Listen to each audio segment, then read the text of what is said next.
Amen. Bonsoir les sœurs. Bonsoir chers mamans. Bonsoir chers invités. Je me nomme Kwado Ebou, baptisée depuis le 4 avril 2015. Et cet après-midi, mon témoignage est que j'ai perdu mon père quand j'avais 11 ans. Et j'étais en classe de CM2.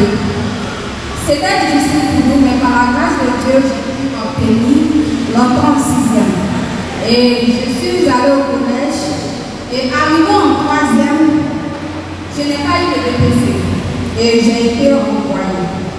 N'ayant pas d'argent pour pouvoir me scolariser, je suis donc allée à Abidjan pour pouvoir chercher du travail. Et je faisais le travail de servante. Et je sais qu'un jour, je suis partie à l'église et le pasteur a prêché. Et dans sa prêche, il a dit une parole qui m'a touchée. Il a dit qu'avant que nous les naissions, Dieu nous connaissait. Et quand j'ai entendu cette première parole, je suis revenue à la maison et je disais à Dieu, avant que je ne vienne sur la terre, tu me connaissais. Donc ça veut dire que tu sais ce que je vais devenir dans l'avenir. Alors Père, si c'est dans l'école que je vais reçu, je t'en supplie, touche le cœur de quelqu'un qui va m'aider à pouvoir retourner à l'école. Et quand j'ai fait cette prière, Dieu m'a fait la grâce et mon oncle a décidé de m'aider pour aller à l'école. Et par la grâce de Dieu, j'ai eu le BPC, j'ai eu le bac. Après le bac, j'ai été orientée en finance comptabilité et la gestion de l'entreprise. Et là-bas, en tout cas, c'était difficile parce que je ne suis pas forte en maths. Et j'ai fait le BTS 3 fois, ça n'a pas marché. Et je sais que pour la 3e fois en 2021, quand j'ai fait et que ça n'a pas marché, j'ai décidé de ne pas aller à l'école cette année. J'allais passer à autre chose. Je me disais que peut-être le BTS n'est pas ce que Dieu veut pour moi. Et j'avais l'idée de présenter le concours d'INFAS. Et pour présenter le concours, il faudrait de l'argent pour pouvoir payer les frais de concours. C'est comme cela que j'ai cherché un boulot. Et le travail que Dieu m'a donné, c'était le travail de vigile. Et je ne voulais pas faire ce travail. Mais j'ai regardé, j'ai dit, de servant, Dieu m'a amené à l'école. Et de vigile, Dieu m'a amené encore ailleurs. Et j'ai accepté ce travail. Je faisais le travail et je me suis renseignée sur le concours d'INFAS et je me suis inscrite. Et j'ai fait 2 choix. L'option sage-femme et infirmière. Et je sais que mon cœur était sur sage-femme. Mais j'ai dit à Dieu, Seigneur, mon cœur est sur sage-femme. Mais quand tu me regardes au plus profond de moi, tu sais c'est quel métier je vais exercer dans ce domaine. Et toi-même, fais le choix pour moi. Je ne veux pas que ça soit mon choix. Et quand j'ai fini de composer, j'ai pris 10 jours de jeûne.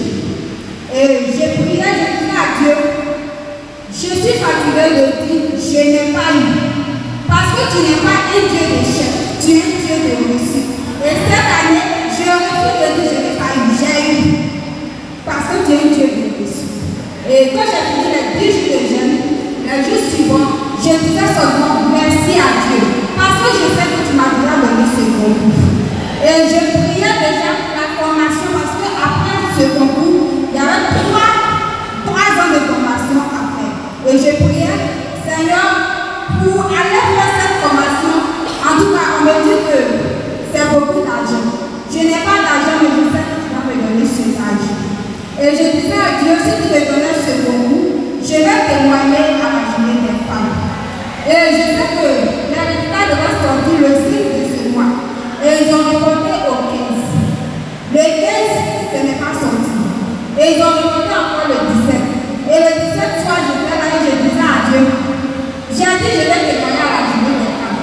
La journée des femmes est pour samedi. Et voilà que les résultats ne sortent pas.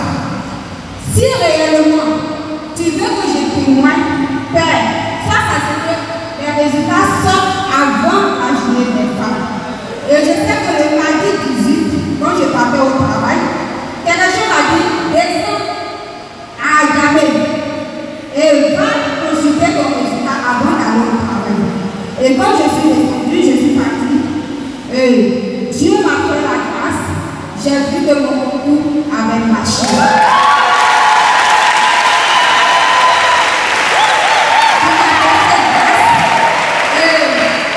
J'ai eu le concours d'une face option infirmière parce que c'est ce que Dieu m'a fait. Alors cet après-midi, les soeurs, les mamans, les invités, je ne sais pas c'est quelle situation que vous traversez. Sachez que Dieu est avec vous. Seulement qu'en toutes circonstances, gardez votre pensée positive. Cherchez la volonté de Dieu, confiez-vous à lui et restez fidèles à Dieu et il accomplira sa gloire dans votre vie. Dieu vous remercie.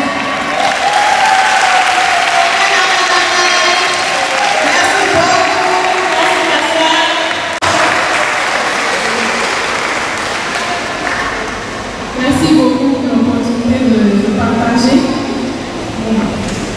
Donc c'est un peu difficile pour moi de partager mes pensées comme ça. Donc j'ai écrit aussi, je regarde, sachez que c'est me retrouver dans mes rêves. Donc voilà, bonjour les soeurs, les amis. Mon nom c'est Jennifer Toyo, j'ai 25 ans. Et aujourd'hui je veux partager mon témoignage de la guérison émotionnelle que Dieu m'a apportée. Comment Dieu m'a guéri et continue de me guérir des situations douloureuses que j'ai pu vivre et comment il m'a fait sortir de la dépression. Donc j'ai grandi ici à Abidjan et c'est dans cette communauté même que j'ai reçu la fondation de ma foi. J'ai décidé de devenir disciple de Jésus à l'âge de 14 ans. J'ai eu la grâce aussi après d'aller aux États-Unis pour faire mes études universitaires. Et c'était une expérience qui m'a transformée, qui était vraiment enrichissante en termes de la qualité des études, des gens que j'ai rencontrés, ça m'a ouvert l'esprit. Mais ça a été très difficile. Là-bas, déjà, dès les premiers mois, j'ai commencé à sentir une solitude et un manque du pays intense. Grâce à Dieu, j'ai pu me faire des amis, et puis aussi à travers l'église qui était représentée là-bas. J'ai pu avoir des familles qui m'ont accueilli chez eux et puis voilà, moi un peu la chaleur familiale. Mais j'ai réalisé vite qu'il fallait que je partage ma foi là-bas et que je vis ma vie de chrétienne. Et je ne savais pas que j'allais devoir arriver un peu seule. Puisque sur mon campus, il n'y avait pas d'autres disciples de notre église sur le campus là-bas. Désolée, je me suis un peu perdue dans mon notes.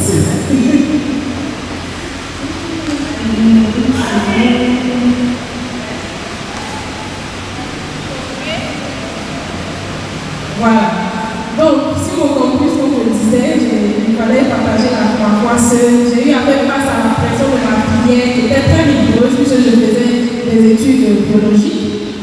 Et aussi à la peur de l'évangéliser. J'étais très timide, j'étais très réservée. Et il fallait que je fasse dans un pays que je ne connaissais pas. Voilà, je ne connaissais pas tellement les cultures, la manière de penser des gens, la froideur des gens et tout ça. Et aussi aux persécutions qui étaient liées non seulement au fait d'être disciple, mais aussi d'être considéré comme moi. Donc j'ai eu des choses un peu difficiles. Voilà, je suis sur le campus, un policier qui est venu comme ça pour dire pourquoi tu fais si on t'a reporté. Et c'était difficile, c'était dur, je me sentais seule. Mais malgré ça, je voyais que je voulais forger mon caractère par rapport à ça. Et ça m'apprenait à pouvoir parler à Dieu de manière honnête. Mais je n'avais pas appris à prendre soin de moi-même. Et puis je voulais faire beaucoup de choses sans forcément prendre soin de tout ce qui était court, tout ce qui était difficile qui m'arrivait. Et je courais de cours en cours, d'études bibliques, d'évangélisation. Et beaucoup de ce que je faisais était motivé par la peur de mal faire ou de ne pas faire assez. Avec qu'il y avait de bonnes intentions. Donc je laissais la culpabilité, l'inquiétude prendre le dessus de moi-même, même dans mon temps avec Dieu. Là où j'ai commencé à craquer, c'est dans ma dernière année, depuis 2020, quand j'ai commencé à pleurer sans raison. Je n'avais plus de motivation pour étudier. Et même des émotions tellement lourdes que je n'arrivais pas à expliquer aux gens. J'étais juste froide, j'étais sans vie. Mais l'élément qui a tout chamboulé, c'est quand une semaine avant que la pandémie de Covid commence là-bas, j'apprends que de mes amis J'étais un ancien frère avec qui j'avais commencé à partir et qui m'avait pris de nouvelles. C'était au la vie. Donc là, tout était froid, tout était perdu. Je ne comprenais pas ce qui se passait. Je n'avais jamais perdu quelqu'un de cette manière-là. Et surtout quelqu'un avec qui j'avais des espoirs de l'avoir une bonne relation. Donc il y avait beaucoup de questions pour Dieu, beaucoup de questions pour moi-même. Et la pandémie avait commencé, donc il y avait l'isolement, il y avait aussi la solitude qui était là. Donc perdu, déboussolé, le reste du mois qui suivait, il fallait finir les études, il fallait avoir mon diplôme. Et donc il fallait que je fasse un peu ce deuil, ce recueillement là seul, et que je finisse mon année aussi. Par la grâce de Dieu, j'ai pris les jours au jour le jour, les choses au jour le jour, et j'ai eu mon diplôme. Mais c'est là que le processus de guérison allait commencer. Il y avait un tonton dans l'église là-bas qui était spécialiste en deuil, qui m'a suivi pendant des semaines, en m'aidant à travers Manuel à faire face à mes émotions, à comprendre qu'est-ce qui se passait dans mon cœur et commencer à guérir. Malgré cette première aide qui était vraiment bien, les mois qui ont suivi, je m'enfonçais toujours. Et là, on ne parlait plus de deuil, de questions, on parlait maintenant de dépression. Où la tristesse que je vivais était profonde, la force de prier, même de méditer aussi. Et j'étais amère, comme tout ce qui n'était pas là pour moi, pour la vie. Et là, Dieu met sur mon cœur de chercher de l'aide professionnelle. Je n'avais jamais eu fait face à une seule psychologue. Déjà que existe, on pense que c'est pour ceux qui ont des problèmes assez élevés, donc je me disais non, peut-être c'est pour d'autres personnes et tout ça. Mais le plus je perdais pour la vie, je réalisais que ça affectait toute ma vie. Je n'arrivais pas à me lever du lit, à pouvoir travailler. Et en ce moment, je travaillais à plein temps aussi, donc il y a des résultats qu'on me demandait. Mais je voyais que le plus j'ignorais le problème, que je me disais, je n'ai pas besoin d'aide, je m'enfonçais encore plus. Et donc, j'ai décidé de chercher un psychologue à travers les assurances qu'on offre aux États-Unis, pour ceux qui ne gagnent pas beaucoup. Et j'ai prié, j'ai dit à Dieu, mets quelque chose sur mon chemin que tu vas utiliser pour me guérir. Parce que je savais que Jéhovah est celui qui guérit. Mais il met des ressources autour de nous pour guérir. Et cette dame, par coïncidence, et je sais que c'est pas une coïncidence, c'est la main de Dieu, elle était croyante, elle était aussi afro-américaine, donc elle comprenait un peu les persécutions qui étaient liées au racisme. Et elle se connaissait en dépression, anxiété, deuil et tout ça. Et elle, vraiment m'a aidée. Séance par séance, elle m'a aidé à faire face à la colère, à la culpabilité, au fait de perdre le poids à la vie. Et elle m'a donné des exercices très pratiques pour pouvoir sortir de moi. Ce sont les choses que je ne vais pas partager ici, puisque c'est vraiment détaillé, mais je suis obligée de savoir plus. Donc elle m'a aidé à prendre des petits pas aussi pour reconstruire ma relation avec Dieu. Puisqu'il y avait beaucoup de culpabilité, il y avait beaucoup de questions, elle m'a aidé à prendre ça un peu plus. En comptant sur la grâce de Dieu et sur le fait que tout son plaisir c'était de me porter, c'était de m'aider à sortir de lui. Donc, c'est ça qui m'a aidé à me remettre, à me reposer, à trouver le repos pour mon âme dans l'aide professionnelle, mais aussi en construisant la relation avec Dieu. Et avec tous ces exercices-là, j'ai pu me repartir dans mon enfance, dans certaines choses qui m'avaient déjà affecté, qui faisaient que j'étais toujours prise par la peur, par la peur de mal faire. Et tout ça, ça m'a aidé aussi. J'ai aussi demandé de l'aide aux sœurs qui étaient là autour de moi. Et ça, vraiment, c'est la main de Dieu parce qu'on avait créé des groupes de formation. Et ce groupe-là, toutes les sœurs qui étaient dedans passaient dans les mêmes moments d'anxiété, dépression, difficulté de maladie mentale. Ce n'est pas des choses que tout le monde comprend. Mais elles étaient là. Donc, souvent, on s'assoit en paix ensemble, on rit ensemble, on fait des voyages. Et moi, j'ai vu ça comme des gens que Dieu a mis autour de moi pour pouvoir porter ma main. Comme le paralytique qui cherchait à aller vers Jésus pour être guéri, mais ne pouvait pas devenir. Ce sont ses amis qui l'ont mis sur le toit pour qu'il puisse descendre pour pouvoir atteindre Jésus. Et donc, je me suis sentie comme ce groupe-là. Peut-être Dieu qui mettait ça sur mon chemin pour m'aider aussi. Donc, le combat a continué. Et j'ai réalisé que j'avais besoin d'être médicale parce que ça affectait ma santé et tout ça. Mais Dieu a mis les gens qu'il fallait pour pouvoir m'aider à sortir de là. Et jusqu'à ce qu'aujourd'hui, j'aille un peu mieux et que je puisse aussi réaliser que Dieu m'a mis sur cette terre pour pouvoir vivre une vie d'abondance. Pas une vie triste, anxieuse, de souffrance. Oui, il y aura des difficultés, mais je suis là pour me calmer. Et mon cœur et porte à Dieu aussi. La guérison, la santé de mon cœur et porte à Dieu aussi. Et tous ces outils-là m'ont aidé non seulement à être moi-même, être réel avec Dieu. Si je suis fâchée, je le dis. Si je suis triste, je le dis. Mais à me laisser apporter le reconfort que lui seul peut apporter, mais aussi à travers les aides qui sont autour. Donc je dis la paix. Voilà. Donc aujourd'hui, j'ai tous ces outils-là qui m'aident à pouvoir sortir des pensées destructrices. Donc je parle de pensées destructives, mais destructrices. Et dire de ne pas s'aimer, se flageller et tout ça. Et apprendre à me parler avec amour moi-même. On va parler avec amour aux autres aussi. Et donc j'ai compris que ma vie est belle. Dieu a créé la vie belle. Et elle a venu vraiment à Dieu. Donc aujourd'hui je partage tout ça pour que s'il y a quelqu'un dans la salle qui se sent comme ces vides-là, ces douleurs, ces dépressions, ces difficultés, que tu saches que tu n'es pas seul. Il y a un Dieu qui veut reconforter, il y a un Dieu qui veut aider, il y a un Dieu qui veut guérir aussi. Pas seulement le corps, mais aussi les émotions, la santé, nous-mêmes, qui nous sommes en tant que personnes. Je veux juste pour finir mentionner 3 écritures qui m'ont aidé. Le premier, comme je l'ai déjà mentionné, c'était Matthieu 11, qui dit que, Matthieu 11, verset 28, qui dit: venez auprès de moi, vous tous qui portez des charges très lourdes et qui êtes fatigués, et moi je vous donnerai le repos. Je ne cherche pas à vous donner. Prenez donc vous aussi la charge que je vous propose et devenez mes disciples. Ainsi, vous trouverez le repos pour vous-même. Oui, la charge que je mettrai sur vous est facile à porter. Ce que je vous donne est léger. Une autre écriture aussi, c'était Psaume 34, à 19, qui disait: quand les justes crient, l'Éternel entend, et il les délivre de toute leur détresse. L'Éternel est près de ceux qui ont le cœur brisé, et il sauve ceux qui ont l'esprit dans la pâture. Et le dernier, c'est Psaume 56, verset 9. Il dit: toi, tu as compris le nombre de fois que j'ai dû fuir. Souviens-toi toujours de mes larmes, tu les as sûrement comptées. Donc aujourd'hui, je veux juste partager que Dieu tient à notre cœur, Dieu voit nos larmes, Dieu nous entend, Dieu nous réconforte.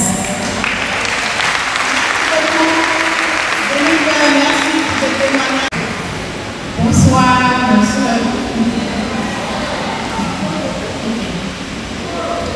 Mon nom est Kwasi Gessan Ilaï, le cousin Gessan. Je vais dire merci à Dieu de me permettre de venir devant vous ici pour partager un peu ma vie. Et ma vie a commencé comme ça. Dans le temps, je cherchais Dieu. Donc, je n'étais pas chrétien, je cherchais Dieu. Donc, comme ça, j'allais à toutes les veillées. Je partais avec mes soeurs. À chaque fois qu'on partait, c'est moi qui tombais toujours. Point nuit, je tombe. Et je vous dis qu'ils ont délivré tous sortes de dévotions. Mais rien. Un jour, je suis partie. Un jour, on allait à une veillée. Quand ils ont commencé à prier, je suis tombée. Et ce jour-là, je les rappelle, ils ont même délivré le démon de la volonté sur moi. Mais rien. Donc un jour, je me suis assise, je me suis posé la question. Mais je fais avec mes soeurs. On a toutes la même vie. Et puis, pourquoi c'est moi ceux qui tombent et puis les autres ne tombent pas? Donc j'ai fait une prière à Dieu. Je dis: Seigneur, je te cherche. Je vais te trouver. Je veux vraiment marcher avec toi. Et un jour, quand je revenais du travail, il y a une soeur qui m'a abordé. Et je lui ai dit que j'arrivais. Je partais à la maison pour revenir. Mais moi-même, je sais que je n'allais pas revenir. Elle a tellement insisté que je suis partie. Pour lui faire plaisir. Mais ce jour-là, ça a été ma délivrance. Je suis partie, on a étudié la Bible. J'étais tellement épatée. J'ai continué les études. Mais Dieu m'a ouvert les yeux. J'ai commencé. Je me donnais. Et à la maison, ils ont fait un changement. Avant, je sortais. Je partais me promener. 2 jours, 3 jours, je ne venais pas après moi. Mais maintenant, ils ont commencé à s'intéresser à moi. Je ne sais pas pourquoi. Même quand je vais lire la Bible, on dit on était maquillés. On m'insulte. Je ne sais pas pourquoi. Mais j'ai persévéré dans ça. Et Dieu m'a fait la grâce d'être baptisé le 30 septembre 2000.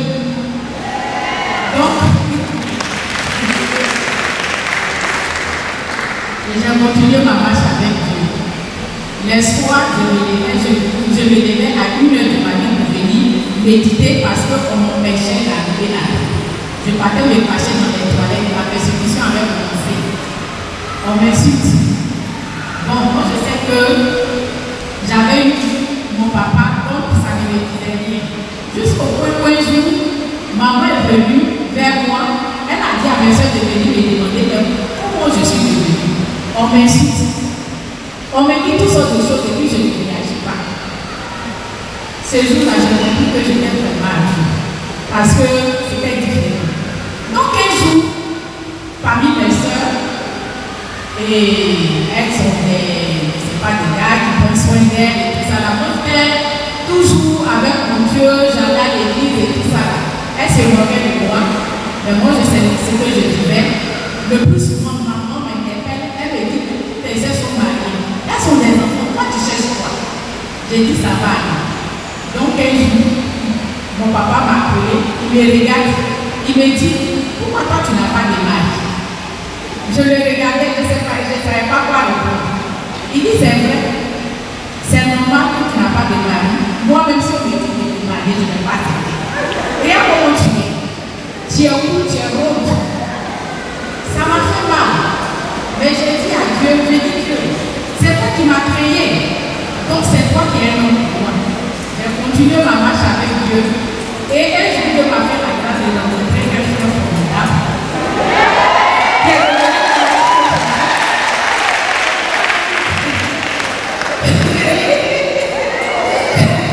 Dieu m'a fait la grâce de rencontrer un frère formidable qui est devenu mon époux aujourd'hui. Le jour où je suis partie dire à mon papa que tiens, je vais te présenter un homme, il m'a regardé. Il dit, est-ce que c'est vrai? J'ai dit, oui, c'est vrai.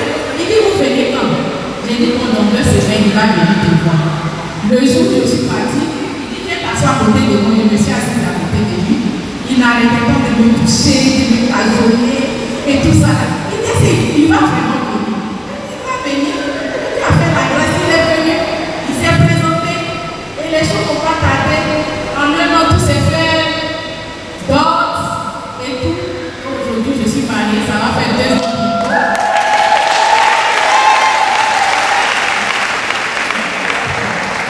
Et ce qui m'a plus marqué, il y a une de mes cousines. Elle est venue me demander, elle dit, comment tu as fait? J'ai dit, bon, reste fidèle à Dieu. Fais-toi sur Dieu. Donc ta vie réellement, Dieu m'a fait. Elle dit, bon, montre-moi comme j'ai dit, moi j'ai vécu ma vie de chasser. Donc fais-toi sur Dieu. Prie Dieu seulement, Dieu va te donner.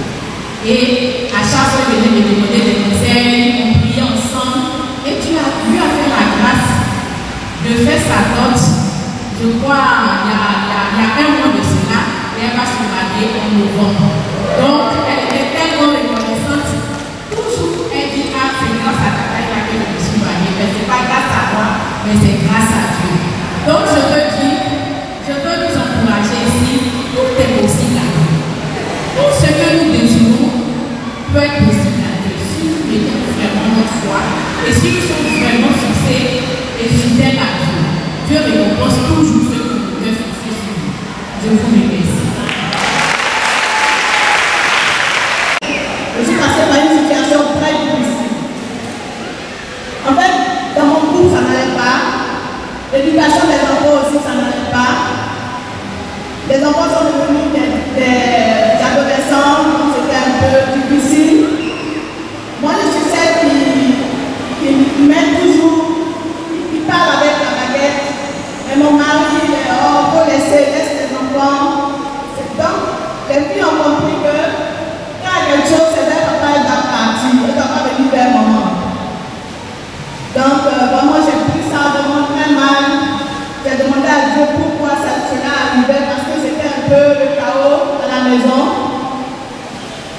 Et mon cœur, vraiment, n'était pas bien.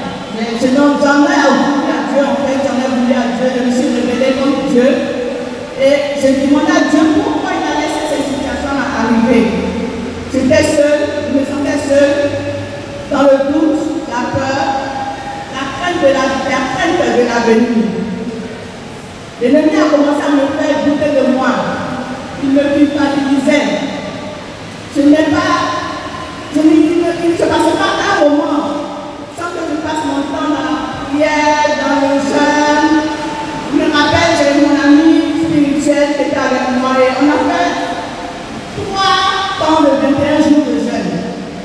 Parce que ça n'allait pas. Il fallait vraiment que Dieu travaille dans mon cœur. J'ai demandé à Dieu à quel moment tout ça allait s'arrêter. À quel moment Dieu allait me faire sortir de ça, de cela. À quel moment toutes ces choses allaient changer. Mais en fait, l'ennemi continuait de me montrer que je ne suis pas belle, je ne suis pas comme ci, je ne suis pas comme ça. On m'a même parlé de divorce. Mon mari a parlé de divorce. Et vraiment, ça m'a vraiment troublé. Mais en allant vers Dieu, Dieu n'a pas changé la situation, mais Dieu a changé mon cœur. Dieu m'a permis de me mettre au-dessus de toutes ces situations. Ça ne changeait pas les enfants, c'était la même chose. Dans le couple, c'était pareil. Mais moi, Dieu m'a mis au-dessus. Comme un aigle, Dieu m'a permis de voler au-dessus des nuages noirs. Et aujourd'hui, j'ai compris que cette situation était là. Dieu m'a mis dans le désert. Il m'a envoyé dans le désert pour parler à mon cœur. Pour que mon cœur change. Et aujourd'hui, je suis très heureuse. Je suis mariée, ça fait 22 ans maintenant de mariage cette année. Et l'autre, ça va très bien. Parce que Dieu est au courant. Donc je dis merci à Dieu pour cela. Et vraiment, c'était le petit témoignage que je voulais faire aussi par rapport au changement de mon cœur. Bonsoir tout le monde. Non, c'est formidable d'être là ce soir. De voir les jolis sourires, de voir les femmes dans toute leur beauté. Et personnellement, je me sens très honorée de me tenir devant vous ce soir. Je me sens vraiment privilégiée. Je rends grâce à Dieu pour son choix porté à ma personne. Et vraiment, je ne le mérite pas plus que qui que ce soit. C'est vraiment une grâce d'être là devant vous. Je remercie aussi les dirigeantes qui m'ont fait confiance et qui me permettent de pouvoir me tenir devant vous pour vous parler. Alors, je me présente, je m'appelle Madame Émilie Kiki, j'ai 50 ans.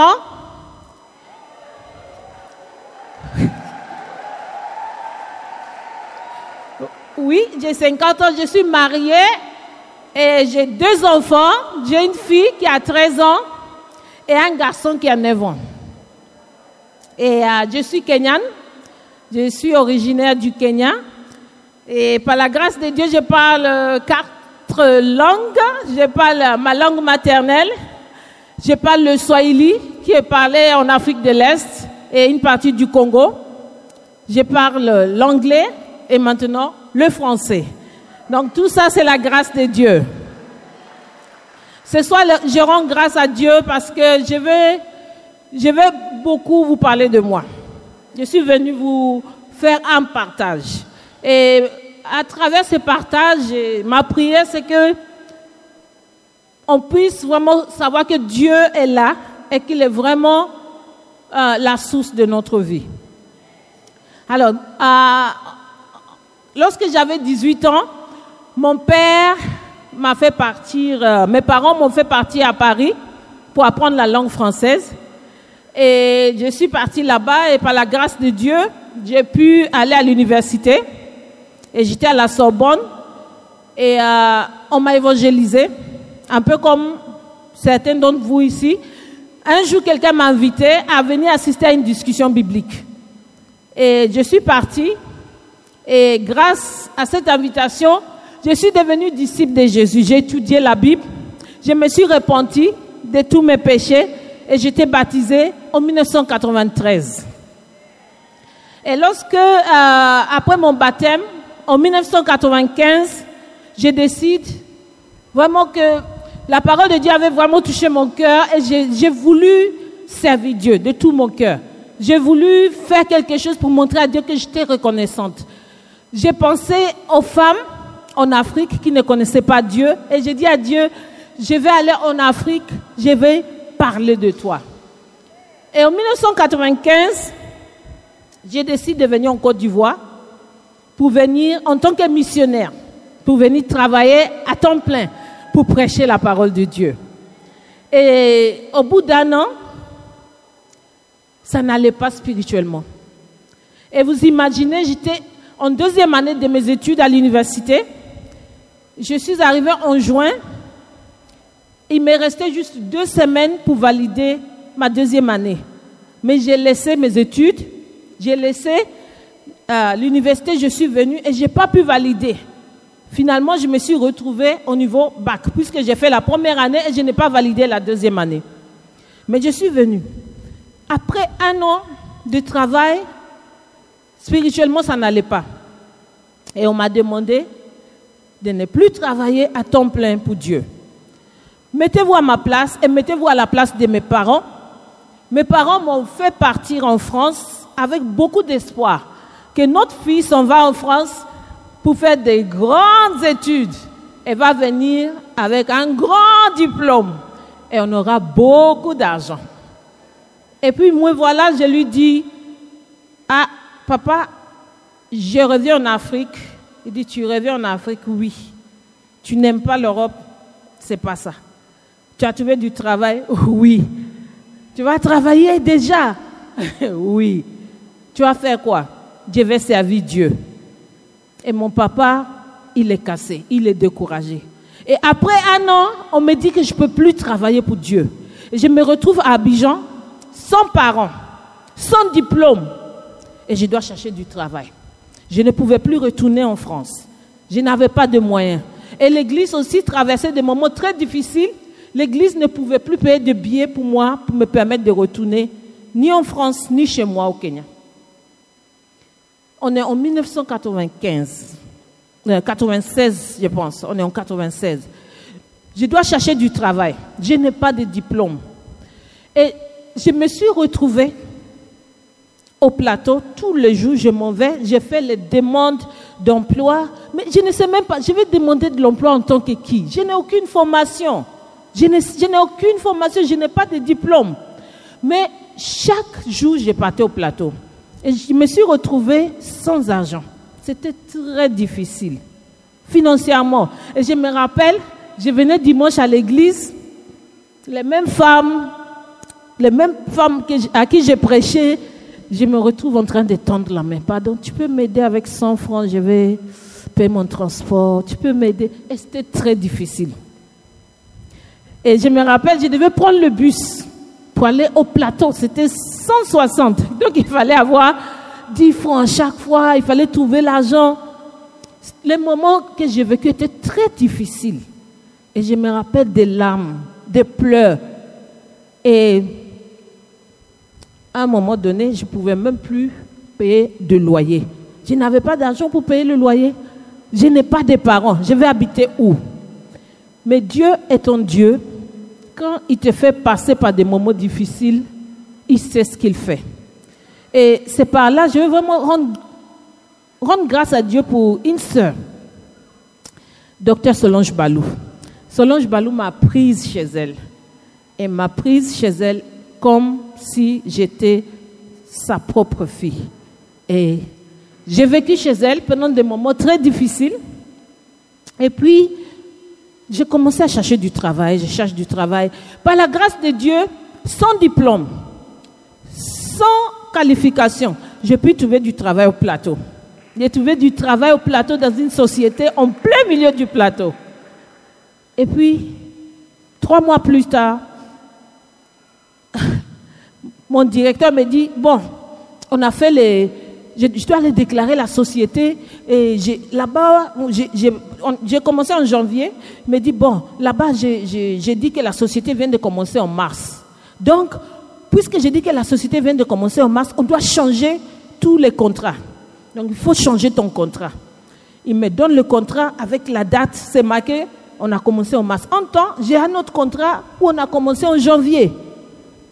C'est le travail que j'ai eu. J'ai galéré jusqu'à j'ai eu travail. Voilà, on me dit de mentir. J'ai fait comment? Si je ne mens pas, je vais perdre le travail, je vais me retrouver encore sans emploi.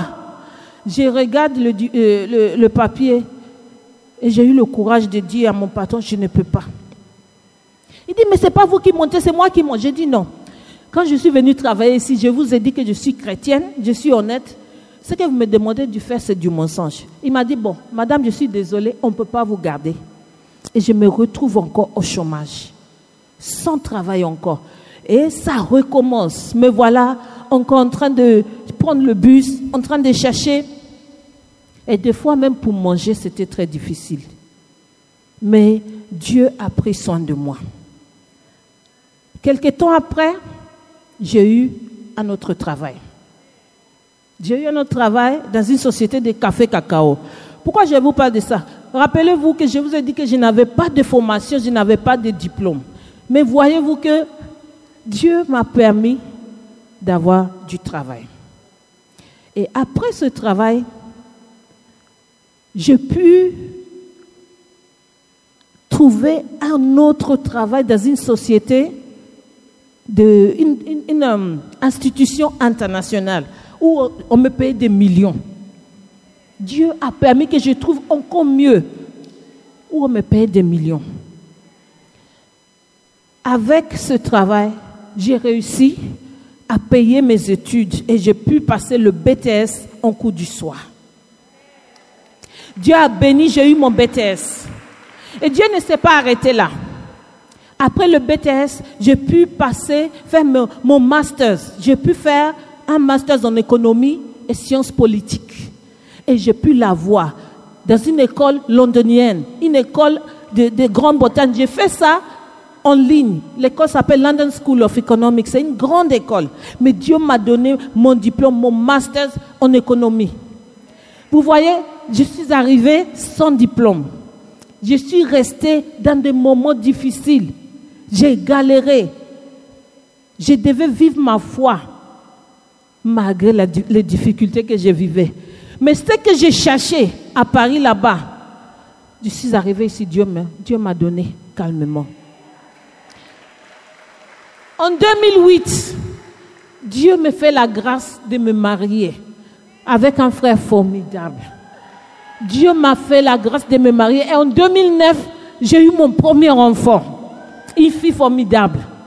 Et puis en 2013, Dieu me fait la grâce d'avoir un deuxième enfant.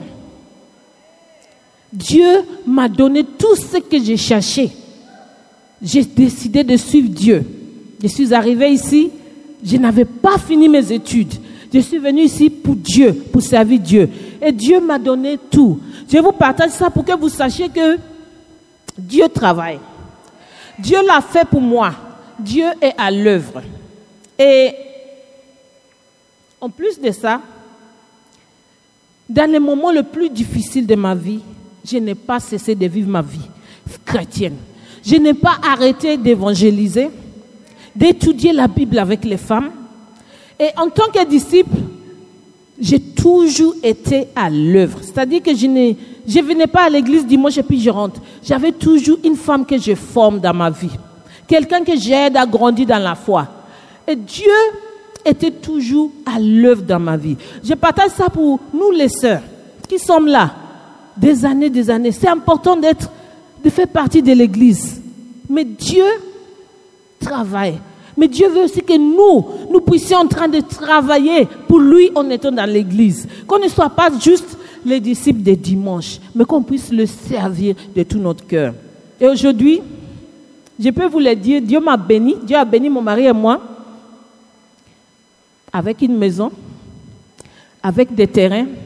Aujourd'hui, je suis une femme d'affaires. Ce que j'ai cherché dehors là-bas, Dieu m'a donné en étant dans le royaume. Aujourd'hui, je suis comblée. Et même la maison où j'habite, je l'ai eue grâce au service que je rends à Dieu. La sœur habitait là-bas avec ses parents. Et lorsque la sœur a été baptisée, c'est notre sœur Rose. Elle a été baptisée, je l'ai prise comme mon enfant. J'ai commencé à la former, à l'entretenir, à l'aider à grandir dans la foi. Et le jour, elle et ses parents ont quitté la maison, c'est à moi elle a pensé. Et ma famille et moi habitons dans cette maison depuis plus de 10 ans. Pourquoi? En servant Dieu, Dieu te le rend. En vivant ta foi, Dieu ne t'oublie jamais. Je vais vous demander de lire avec moi Éphésiens chapitre 6, verset 12.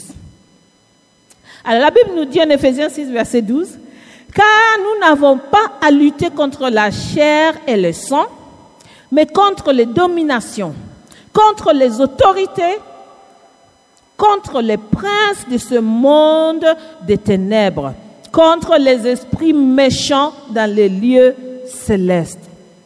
Notre combat est un combat spirituel. Et lorsqu'on a compris ça, quel que soit ce qu'on traverse dans la vie, que tu sois disciple ou pas, tu vas t'accrocher à Dieu. Quel que soit ce que tu traverses, Dieu m'a montré que ce n'est pas parce que tu es disciple que tu ne vas pas traverser des moments difficiles. Ce n'est pas parce que tu as décidé de le servir que tu ne vas pas traverser des moments difficiles. J'ai eu des moments de dépression, oui. J'ai eu des moments où je ne voulais même pas lire la Bible, tellement j'étais découragée. Mais j'ai continué à vivre ma foi chrétienne. J'ai continué à servir Dieu. J'ai dit à Dieu, je ne peux pas être à l'église et puis je ne fais rien. En ce moment, mon mari et moi, nous sommes en train de servir Dieu dans la chorale. Mon mari et moi, nous sommes responsables du ministère des jeunes mariés. Et nous sommes aussi responsables dans notre cellule familiale, les cellules spirituelles qu'en l'église, ici on appelle les groupes de famille. Qu'est-ce que tu fais? Qu'est-ce que tu fais pour Dieu en ce moment? Toi, où tu es? Depuis, peut-être que tu es baptisé depuis 1 an, 1 mois.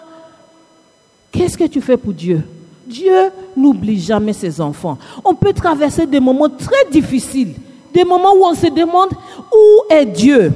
Mais dans ces moments-là, on doit se rappeler que nous n'avons pas à lutter contre la chair et le sang, que le combat, il est spirituel.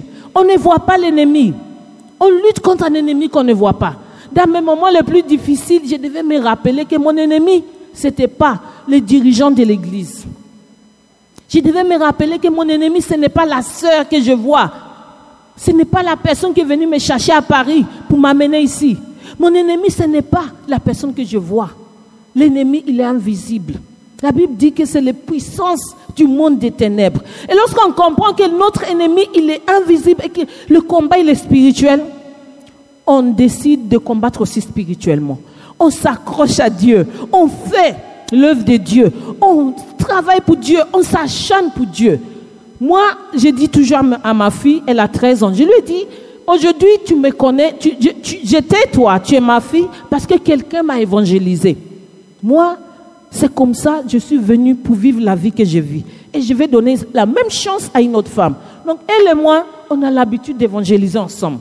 Elle a grandi. Mon fils, mon mari et moi et ma fille, on fait ça en famille. On évangélise. C'est important. Important de vivre notre foi chrétienne. Parce que le combat, il est spirituel. Je vais vous raconter une histoire. C'est une histoire vraie qui s'est passée en 1890. Il s'agit d'un homme qu'on appelle Ali Kafir. Et je vous dis que c'est une histoire vraie. C'était en Afrique du Sud. Cet homme travaillait sur sa terre, sur son terrain. Il avait un petit terrain. Non, c'était un grand terrain, pardon. Et il y vivait avec sa famille. Et il cultivait, de temps en temps, il essaie de cultiver ce terrain pour pouvoir avoir quelque chose pour nourrir sa famille. Un jour, un voyageur est venu et puis il l'a trouvé. Le voyageur lui demande, « Aïe, ça me fait de la peine de te voir travailler dur comme ça. Est-ce que tu ne sais pas qu'ils ont découvert l'or? Où ça? Ils ont découvert l'or en Inde. Et là-bas, là, tous ceux qui arrivent à avoir de l'or, ils deviennent riches. » Il dit, « Ah bon? » Il dit, « Oui. » Bah, qu'est-ce que M. Ali décide de faire? Il décide de vendre son terrain. Il vend, il prend sa famille, il met sa famille quelque part en sécurité. Et il dit à sa famille, on a trop souffert. On a trop souffert. C'est fini maintenant. Je vais aller en Inde. Je vais aller trouver de l'or. Et on va devenir riche. Toute la famille, notre vie va changer. Et après avoir pris toutes ses économies, il voyage, il s'en va en Inde. Il arrive en Inde, il ne trouve pas de l'or. Il décide d'aller en Europe. Il arrive en Europe, il ne trouve pas de l'or. Et puis, il est découragé. Et tout ce qu'il avait gardé, tout l'argent qu'il avait eu, grâce à sa vente de terrain, est fini. Et qu'est-ce qu'il fait? Il écrit une lettre à sa famille. Il dit, je suis allé en Inde, il n'y a pas de l'or là-bas. Je suis allé en Europe, il n'y a pas de l'or. Il n'y a pas de l'or partout, il n'y a rien. Je suis désolé. Et puis, il se suicide. Histoire vraie. Il se donne la mort. Maintenant, le monsieur qui a acheté le terrain décide, bon, je vais essayer de embellir un peu mon terrain. Je vais l'embellir un peu. Et qu'est-ce qu'il fait? Il décide de creuser, essayer de... Tu vois, je vais faire de ça un joli jardin. À chaque fois qu'il veut creuser, il y a des cailloux qui le fatiguent. À chaque fois, il creuse les cailloux. Ah, il dit, mais le monsieur là même souffrait. C'est quel terrain, il y a beaucoup de cailloux comme ça. Il sort les cailloux, il y a un qui est grand comme ça. Quand il fait comme ça, le soleil fait qu'il y a un reflet dessus. Il dit, c'est joli quand même. Je vais mettre là-bas, ça va décorer mon jardin. Et il décide de décorer son jardin avec ce caillou. Et un jour, il y a un pasteur qui passe. Le pasteur voit le caillou. Et puis le pasteur lui demande, où est-ce que tu as eu ce caillou-là? Il dit, caillou-là. Il y en a tellement ici, ça me fatigue. Ça, c'est le plus grand. J'ai mis là-bas pour décorer mon terrain. À cause de ces cailloux-là, je ne peux même pas cultiver mon terrain. Le pasteur le regarde et dit, est-ce que tu sais ce que c'est? Il dit non. Il dit non. C'est un diamant. Il dit quoi? Oui. Il faut aller le vendre, tu vas voir. Et il prend le caillou qui le fatiguait et il s'en va vendre. Effectivement, c'est un diamant. Et dans l'histoire du monde entier, c'est le diamant le plus grand qui a existé. Et la reine d'Angleterre même a pris ça pour faire sa couronne. Et le monsieur, maintenant, il revient, il creuse en bas, c'est rempli que de diamants. Et il vend, et il devient riche. Imaginez, le monsieur qui est parti chercher de l'or là-bas en Inde avait tout sous ses pieds. Tout était sous ses pieds, mais il ne savait pas. Il est mort pauvre alors qu'il avait tout sous ses pieds. Et voilà quelqu'un d'autre qui vient, qui trouve le même terrain, le même endroit, et la personne en fait de quelque chose de précieux, et la personne en profite et devient riche. C'est une histoire triste, mais en même temps, on apprend beaucoup de choses à travers ça. Vous savez, avec Dieu, on peut avoir l'impression qu'on n'a rien. En étant à l'église, on peut avoir l'impression que ma vie ici, là, ça ne va pas. C'est dehors, là-bas même, c'est mieux. Et depuis que je suis devenue disciple, moi-même, là, je sens que ça ne va pas, quoi. Depuis que j'ai donné ma vie à Dieu, je ne peux pas mentir comme les autres pour gagner de l'argent. Je ne peux pas tricher. Mes collègues trichent, mes camarades font ceci, cela. Moi, je ne peux pas faire ça. Donc, ma vie, là, avec Christ, là, je ne gagne pas vraiment. C'est l'impression qu'on peut avoir. La vie des disciples, depuis que j'ai décidé d'étudier la Bible, j'ai décidé de vivre dans la chasteté. Comme les sœurs qui sont passés devant moi ont témoigné. La chasteté. Quand on décide de vivre dans la chasteté, on nous regarde comme des gens bizarres. Mais tu as l'impression que mes camarades, leur vie avance. Elles se marient. Elles ont des jolis sacs. Elles ont des jolis... leur vie va bien. Mais on oublie qu'on a tout ce dont on a besoin en Christ. On a l'impression que c'est mieux dehors. Moi, par la grâce de Dieu, j'ai trouvé ça en Christ. Ce que j'ai cherché, ce diamant que j'ai cherché de toute ma vie, je l'ai trouvé lorsque j'ai donné ma vie à Christ. Et j'ai traversé des moments très difficiles. Mais, malgré ces moments difficiles, Dieu a béni ma vie. Aujourd'hui, je suis épanouie. Je suis une femme d'affaires épanouie. Dieu m'a béni. J'ai une famille extraordinaire. Ce que j'ai toujours voulu avoir. c'est en Christ que je l'ai trouvé. Et je vais finir en lisant un passage avec vous. Nous connaissons très bien ce passage. En Luc chapitre 15, versets 11 à 20. C'est l'histoire du fils prodige. Il dit encore, un homme avait 2 fils. Le plus jeune dit à son père, mon père, donne-moi la part de bien qui doit me revenir. Et le père leur partagea son bien. Peu de jours après, le plus jeune fils, ayant tout ramassé, partit pour un pays lointain où il dissipa tout son bien en vivant dans la débauche. Lorsqu'il eut tout dépensé, une grande famine survint dans ce pays et il commença à se trouver dans le besoin. Il alla se mettre au service d'un des habitants du pays qu'il envoya dans les champs garder les pourceaux. Il aurait bien voulu se rassasier des carouges que mangeaient les pourceaux, mais personne ne lui en donnait. Étant rentré en lui-même, il s'est dit, combien de mercenaires chez mon père ont du pain en abondance et moi ici, je meurs de faim. Je me lèverai, j'irai vers mon père et je lui dirai, mon père, j'ai péché contre le ciel et contre toi. Je ne suis plus digne d'être appelé ton fils.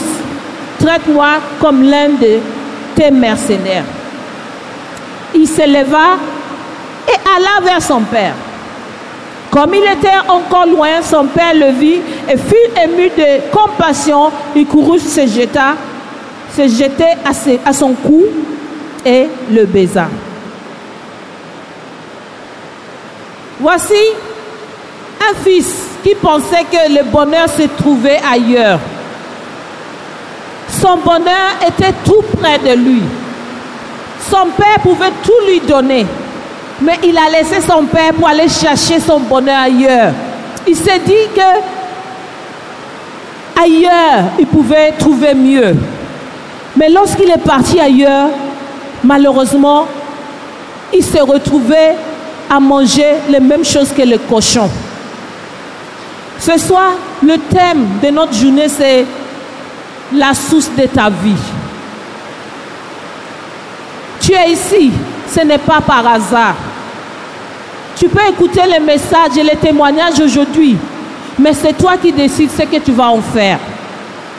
On organise les journées des femmes chaque année. Et chaque année, tu peux venir écouter et partir, venir écouter et partir, ou bien tu peux décider d'en faire quelque chose de valeur dans ta vie.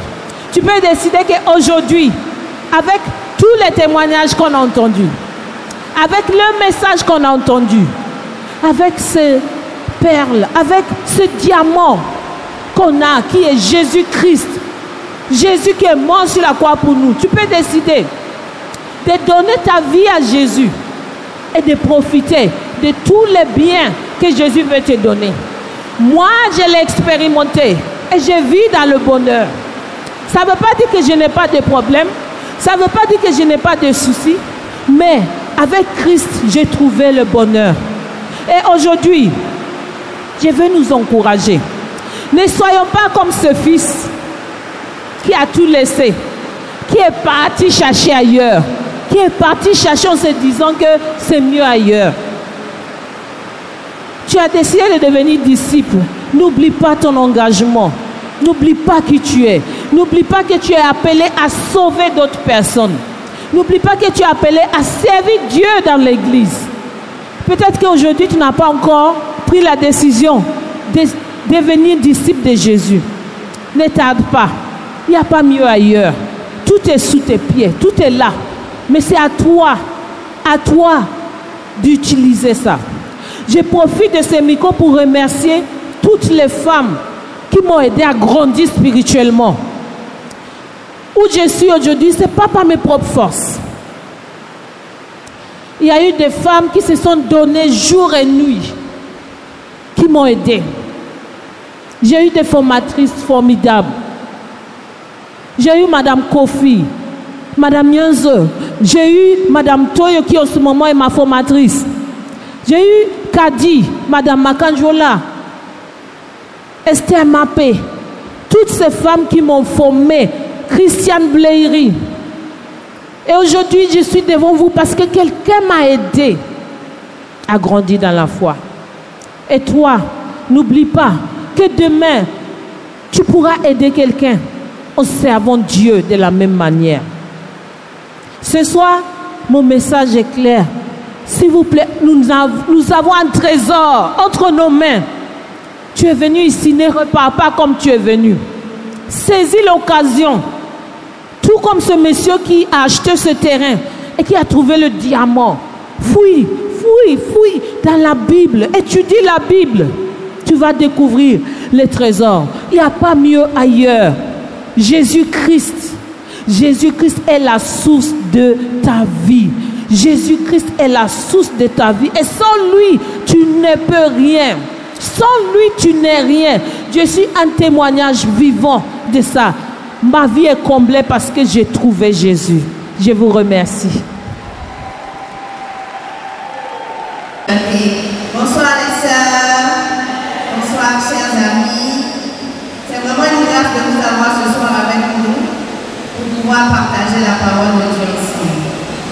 Et nous bénissons le nom de Dieu pour toutes ces femmes qui sont passées avant, pour Émilie, qui vient de nous instruire avec le fait que Jésus est la source de notre vie. Amen.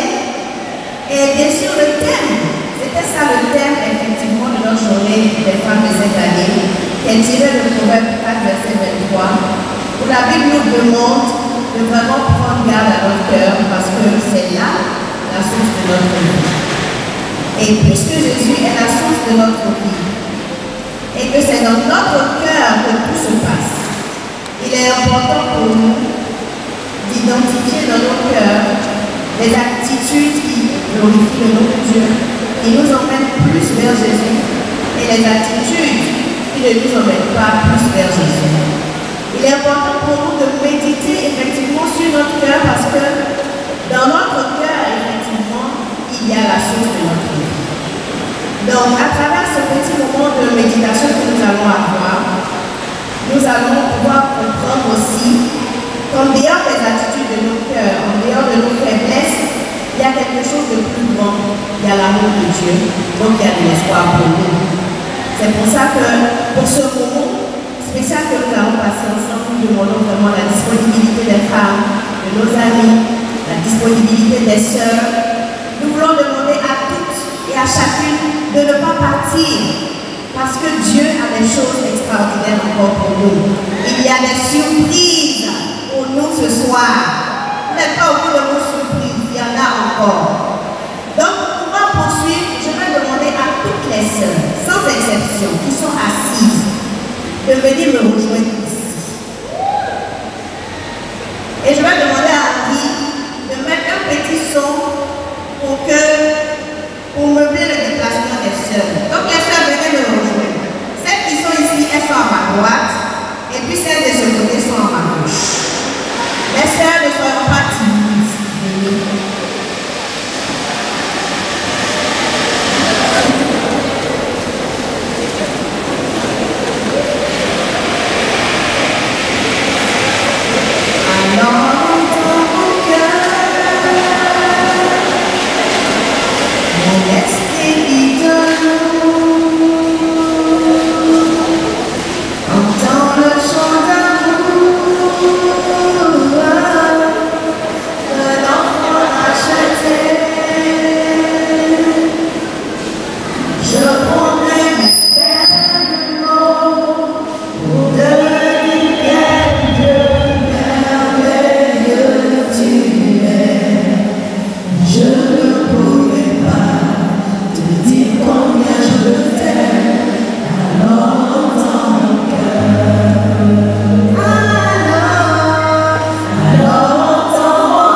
la direction du Saint-Esprit, nous allons nous orienter, les sœurs, nous allons nous orienter vers nos amis, nos mamans, nos sœurs qui sont dans la salle, chacune vers chacune.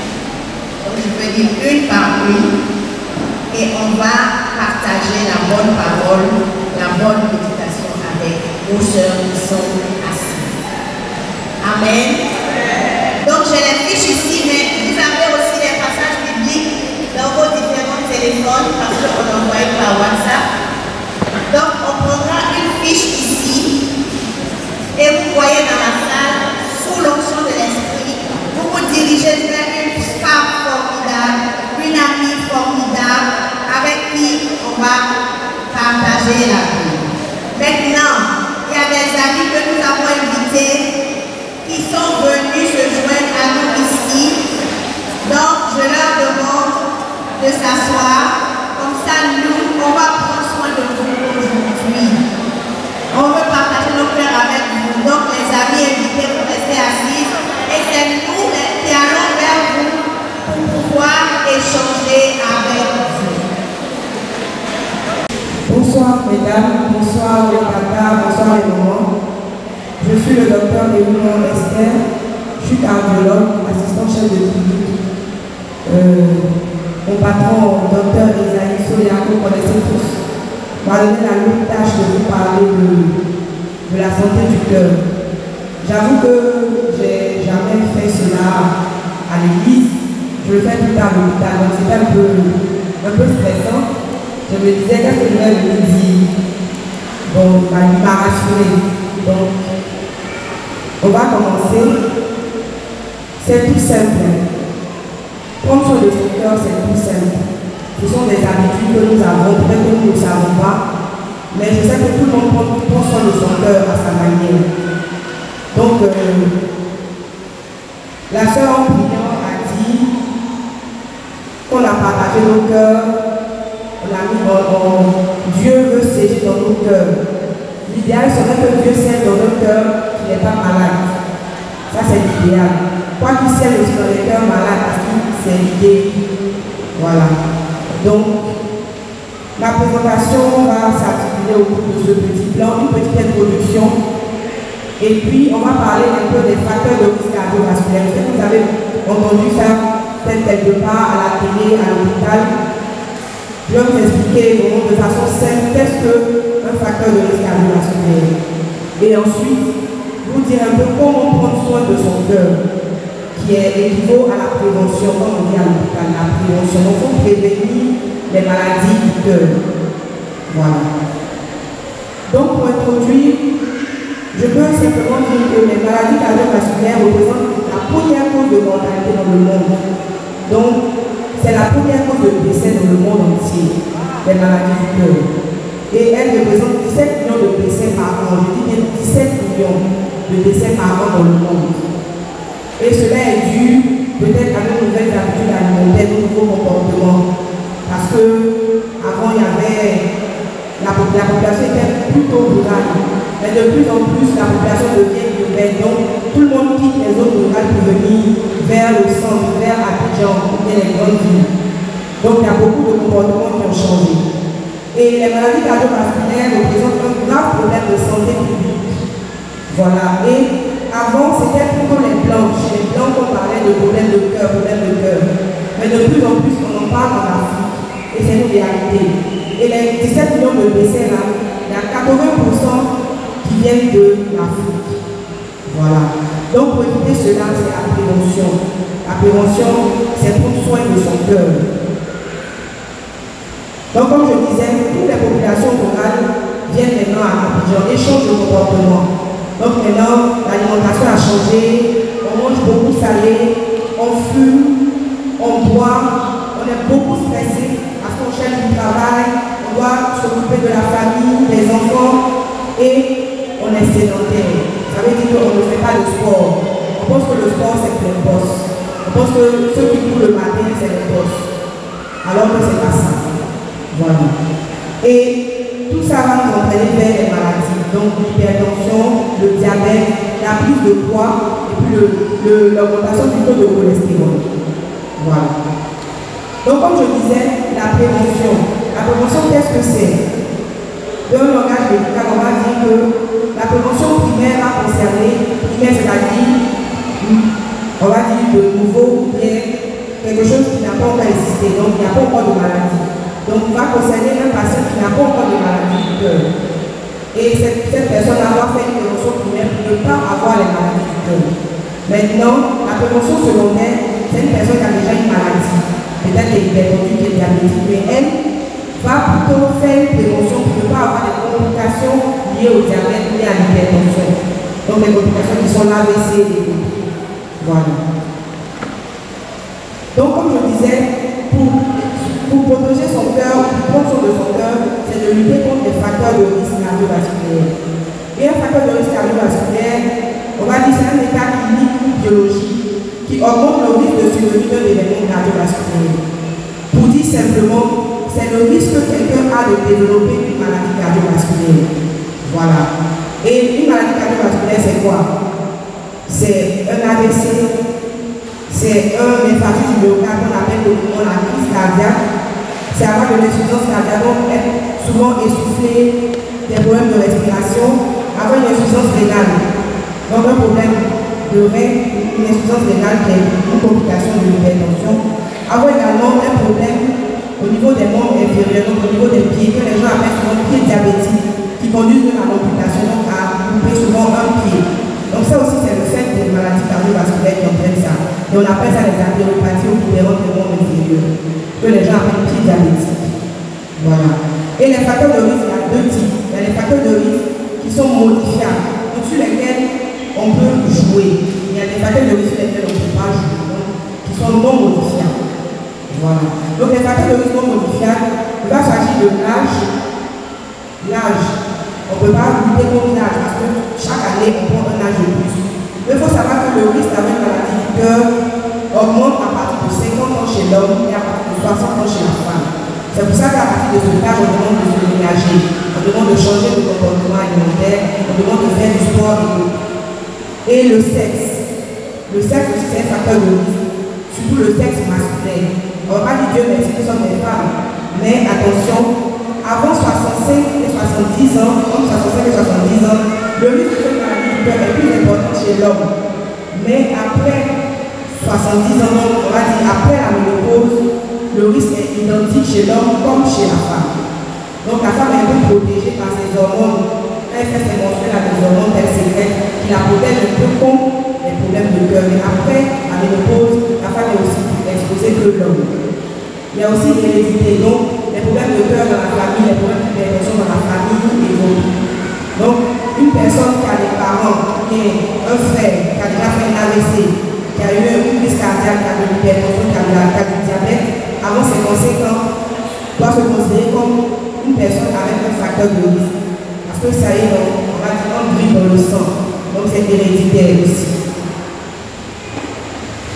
Donc les facteurs de risque non modifiables, donc sur lesquels on peut jouer, on peut tabler pour ne pas avoir les maladies du cœur, c'est l'hypertension. L'hypertension est une augmentation de la pression artérielle, donc de la circulation du sang dans les artères du cœur. Et quand on contrôle la tension, on voit que c'est supérieur à 14,9. Dès que c'est supérieur à 14,9, on a de l'hypertension. Voilà. Le diabète aussi, c'est une augmentation du taux de sucre dans le sang. Le tabagisme, quel que soit le type de tabagisme, l'augmentation du cholestérol, surtout le mauvais cholestérol dans le sang, et puis la prise de poids. Et il y a également d'autres facteurs de risque sur lesquels aussi qu'on peut modifier, qui sont le stress, l'excès d'alcool et puis l'accidentalité. Donc le manque d'activité physique. Donc on va parler un peu de l'hypertension parce que c'est le premier facteur de risque cardiovasculaire dans le monde, le plus répandu dans le monde, c'est l'hypertension. Donc l'hypertension peut se diagnostiquer au cabinet médical ou bien par l'automesure. Donc quelqu'un même peut prendre sa tension pour voir qu'il est hypertendu, ou encore par des mesures, on appelle ça des mesures combinatoires de pression artérielle. C'est un examen, on vous met l'appareil de tension, on fait toute une journée avec et après on va analyser pour dire que vous êtes hypertendu. Donc lorsqu'on prend la tension artérielle au cabinet médical, que la tension est supérieure à 14,9 à 2 reprises au cours de 2 consultations, sur une période de 3 à 6 mois, vous êtes déclaré hypertendu. Et l'hypertension, lorsqu'elle est là, elle ne va pas disparaître. Elle est bien fixée. Donc il faut maintenant les médicaments pour faire baisser la tension. Voilà.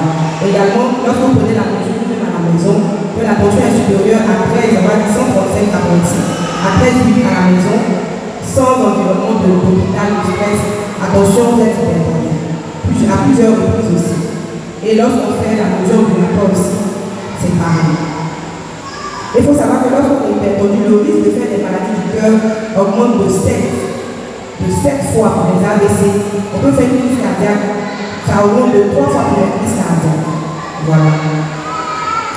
Donc lorsqu'on est hypertendu, c'est très important de faire des bilans pour rechercher les autres facteurs de risque cardiovasculaire. Parce que l'hypertension, il est le premier et puis il attire aussi ses camarades.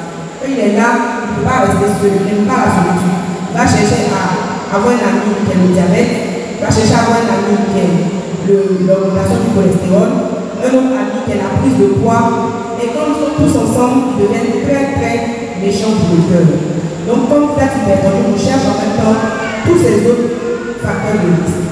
Donc on vous demande un bilan, voilà, glycémie, pour rechercher d'autres facteurs de risque.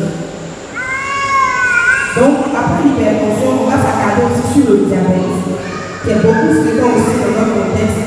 Voilà. Et le diabète, il y a deux types. Il y a le diabète de type 1, qu'on appelle le diabète juvénile. Donc, tu viens depuis l'enfance. Donc, l'enfant naît avec le diabète. Parce qu'il y a un problème au niveau du sang. Et le deuxième type, c'est le diabète qu'on acquiert par nous-mêmes, par nos mauvais comportements alimentaires. Voilà. Et c'est sur ce deuxième type qu'on va s'attarder. Le premier type, ce n'est pas de notre faute. On est né avec. Parce qu'on a un problème d'insuline dans le sang. Mais le deuxième type, c'est nous-mêmes qui avons créé notre diabète. Et lorsque la glycémie est supérieure à 1,26, à 2 fois, après un jeûne de 8 heures, c'est ça on dit de faire la glycémie à jeûne. Donc ça veut dire que tu n'as rien mangé et le taux de sucre est élevé dans le sang. Là, on va dire que tu es diabétique. Voilà. Et le diabète aussi, dès que vous l'avez, vous êtes considéré comme une personne à très haut risque cardiovasculaire. Ça veut dire quoi? Le diabète, il est tout comme la tension, mais il est encore plus dangereux que la tension. Dès que vous êtes diabétique, on vous classe dans les patients à très haut risque cardiovasculaire. C'est-à-dire que vous pouvez faire une maladie du cœur à tout moment. On va parler ensuite du tabagisme, donc de la cigarette. Le tabagisme sous toute sa forme, le tabac chiqué, le cigare, la cigarette, la pipe, tout ça c'est une forme de tabagisme. Et on s'intoxique avec le monoxyde de carbone que la cigarette ou bien le tabac contient. Et on est dépendant à cause de la nicotine que le tabac contient. Donc la nicotine va faire qu'on aura toujours envie de fumer. Voilà. Et puis ce qui va nous intoxiquer, c'est le monoxyde de carbone. Donc il va dégager cette fumée-là. Et le tabagisme également est un très, très grand facteur de risque cardiovasculaire.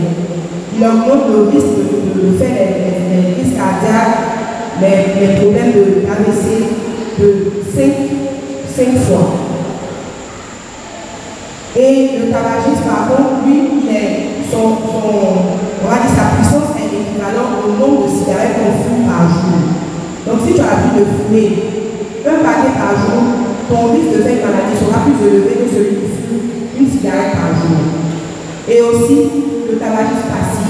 Donc même celui qui ne fume pas, qui a un voisin qui fume, qui a un mari qui fume, une soeur qui fume, dans la même pièce, dans la même salle, en train de s'intoxiquer comme quelqu'un qui fume.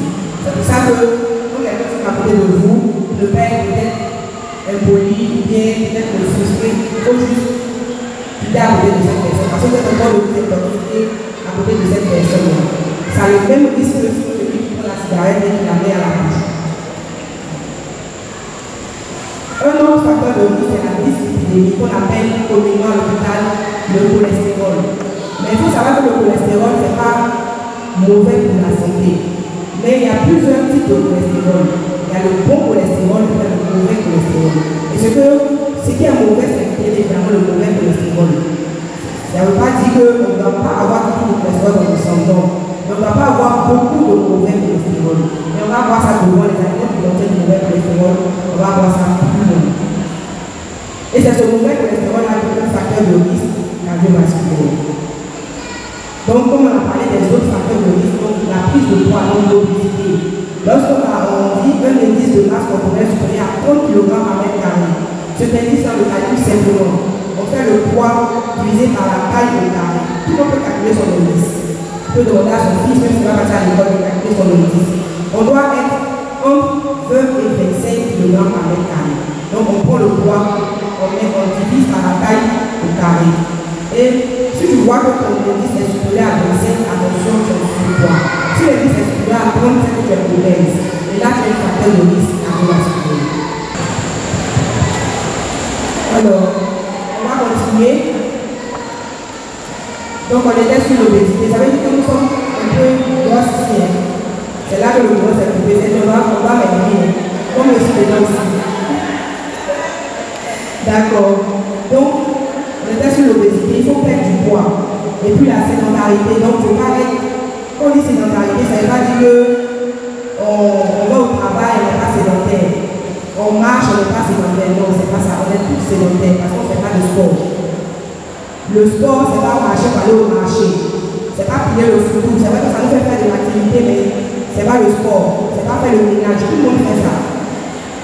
Mais le sport, c'est une activité physique un peu plus intense et plus régulière, surtout régulière.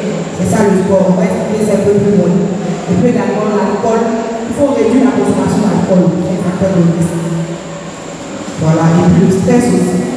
Le stress est un gros facteur de risque parce que quand vous êtes stressé, vous augmentez la tension, vous augmentez la glycémie sans vous en rendre compte par les mécanismes qui se passent dans l'organisme. Le stress agit sur tous les autres facteurs de risque pour augmenter leur puissance. C'est pour ça qu'on dit que le stress est un facteur de risque aussi cardiovasculaire. Voilà. Donc ça c'est un petit résumé pour dire que tous les facteurs comportementaux et les facteurs de risque qu'on a cités vont nous entraîner vers les facteurs de risque cardiovasculaire dont on a déjà parlé. Et donc, comment éviter ces maladies du cœur? Comment prendre soin de notre cœur? Je pense que c'est là le but du sujet. On a introduit un peu pour comprendre pourquoi il faut prendre soin de notre cœur, mais là on va se dire comment faire pour prendre soin du cœur. Et ce n'est rien d'autre que la prévention qui passe par le contrôle des facteurs de risque dont on vient de parler. Il faut juste contrôler ces facteurs de risque pour éviter d'avoir des problèmes de cœur. Donc on a déjà défini la prévention, primaire et éviter la survenue d'événements cardiovasculaires et secondaires et éviter les complications. Et tout passe par la lutte contre les facteurs de risque qui va baisser le taux de décès dont on a parlé au début.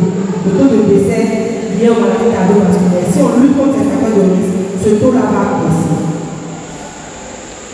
Et les moyens pour lutter contre les facteurs de risque, comme j'ai dit, c'est tout simple. On a les moyens, on ne paye pas, on ne va pas à l'hôpital pour ça. On a ça à côté de nous. C'est juste l'alimentation saine et la bonne hygiène de vie. Juste ça. Comme on dit, manger bio. Mais manger bio, c'est quoi? C'est nos parents d'avant qui partaient au champ, ils coupaient l'aubergine au champ, ils mettaient au feu, ils mettaient un peu de sel, ils faisaient bouillir, ils écrasaient dans le panier là, ils mettaient le fou au champ là-bas, ils mangeaient. Et puis ils marchaient 10 km de l'eau, donc ils ont marché, ils ont fait le sport là, ils ont digéré tout le fou. Ils arrivent au village à 20h, c'est le commence à 16h et puis le fou. Ils arrivent au village à 20h, ils ont digéré et puis ils dorment. Ils n'avaient pas de problème de cœur.